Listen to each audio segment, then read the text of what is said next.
Hey guys, how's it going today? I wanted to make a sort of different video. Um, Today, it's like the middle of the week. We still got a few days left until uh, episode 3 on Sunday. I made like my preview slash prediction video that I'll put in the description below, I guess, as well as my episode 2 review. So if you want to check those out, that'd be awesome. But if you clicked on this video, you saw that the title, or is titled, Why I Love Ramsay and Joffrey. And before I can already feel you guys like getting ready to rip me a new one in the comments and like hit dislike. Like, how the fuck could this guy actually admit to liking Ramsay and Joffrey? But I don't like them. I don't like their characters. I'm not rooting for them to like go and feed innocent little babies to dogs and stuff. Like, I don't want that to happen. Um, but at the same time, it's like I always appreciate like good villains and good bad guys in stories, whether I'm like reading a book or watching a show. The first thing that I always really look for is like, do I like the villain? And if I don't like the villain, then odds are I'm not going to like the show in general, because you need a good villain. Like, a lot of people don't really like realize how important they are. Like, obviously everybody knows you need a good main character to like get invested, but at the same time it's like, if the villain's not good, then the story just doesn't really work. I don't know. So that's like the first thing that I'm always looking for, is if I can like the villains. Not like the villains, but like they need to be more than just pure evil. And so like what does make a good villain? Um, like I said, they just can't be pure evil. You need to get like some sense, like just even like a little bit of sense of why they're doing what they're doing. And I mean, with like Ramsay and Joffrey, you could kind of argue that they're kind of just evil for the sake of being evil. But at the same time, you do get like a little sense of the characters. Obviously, they're not going to spend a lot of time, as much time as they're going to give like Jon Snow or something. But they give you like a few scenes here and there where you can really see like Joffrey's insecurities and Ramsay's insecurities and their desires, sort of, and their motivations. And it all makes sense. It's like, you can be like, okay, well, I don't really approve of that, but I can kind of see where they're coming from a little bit.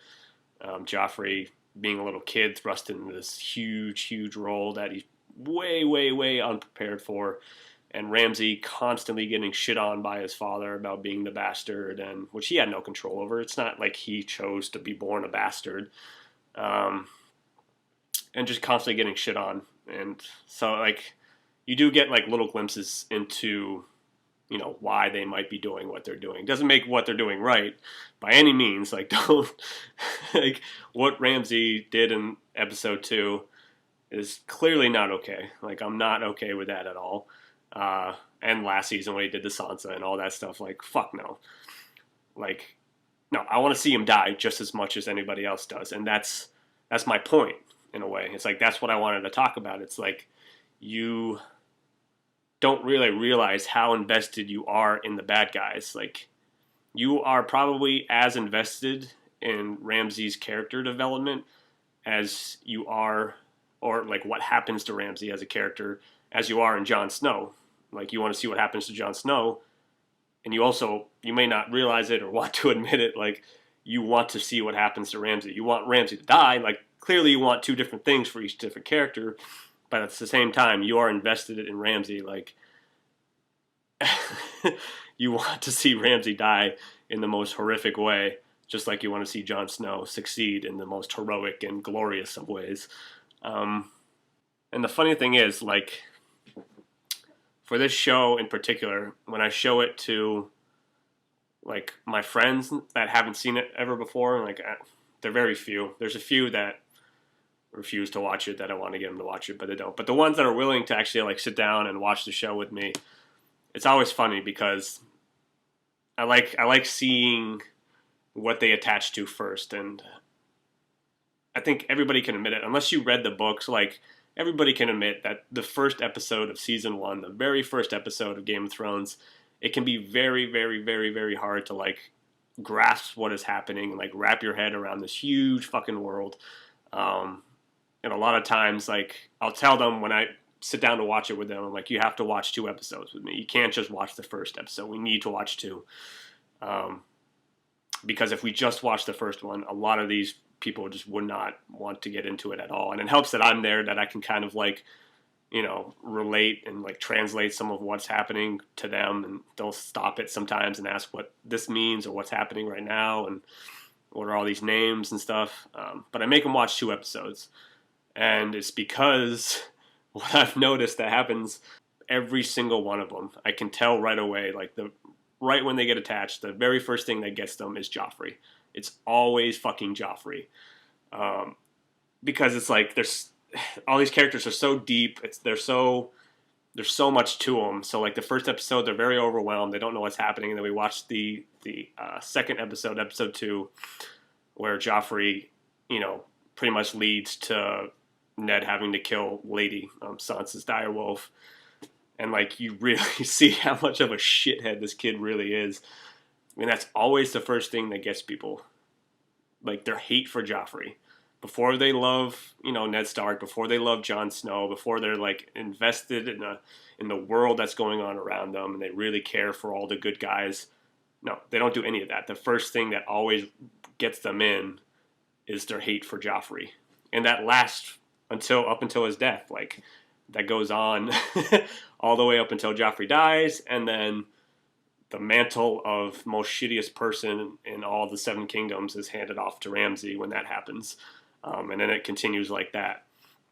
And that's why these characters are so important. Joffrey especially, because I've gotten pretty much everybody, like after that episode, all my friends are always like, I want to see that fucking kid die. Like, that kid needs to get fucking slapped. I want to see him slapped, beaten, fucking killed. Like, dude, calm down. This is a little fucking kid for one of all. Like, he hasn't even really done that much bad yet, and they already want him fucking dead.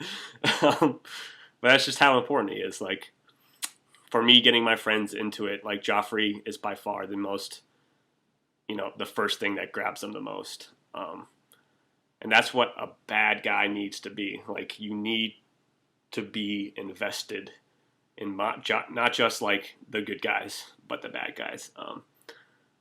Just know that I don't actually love Ramsay. Now, I'm not saying you have to love Ramsay either, or that you should have loved Joffrey or whatever, but I'm not saying that. But I just, more people need to appreciate like how important bad guys are. And like I said, this goes for me in pretty much everything I read or watch. Like my other favorite show is The Walking Dead, probably like most people.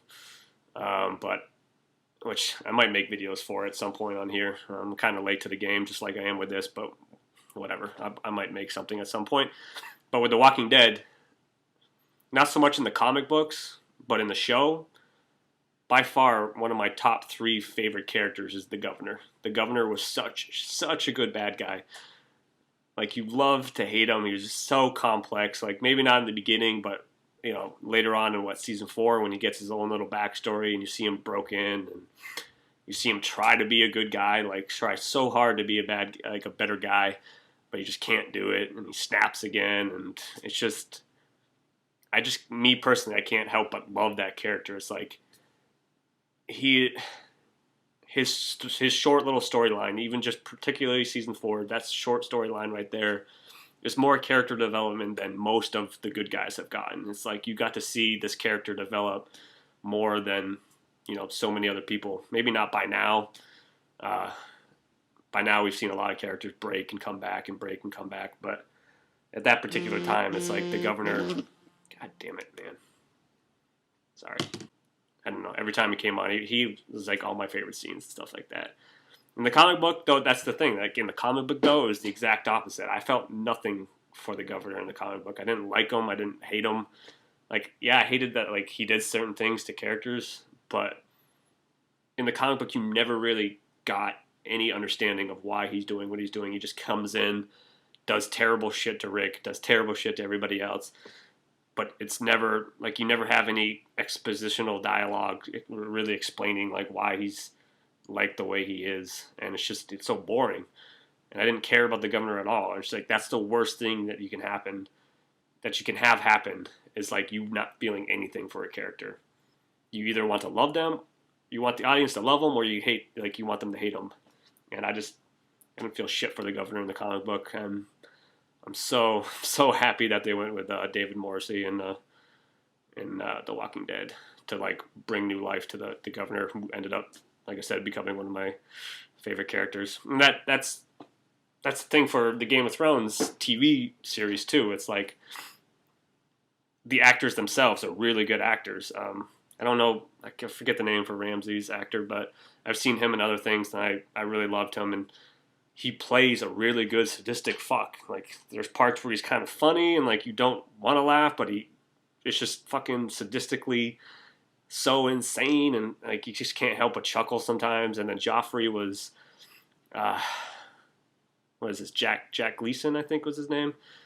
That little kid, he quit acting, which is weird. I don't know. After Joffrey died, but it's like he was such a good actor. Like everybody, he got so many people to hate him. Like he didn't have people just feel like, this kid's a fucking shithead. Like, just get him out of here. No, like when you talk about Joffrey, when you talk to Joffrey about somebody, they're like, they get so fucking angry. Like, I want to see this kid die in the most horrific fucking way. Like, he is terrible. And that's what you want. That's what you want.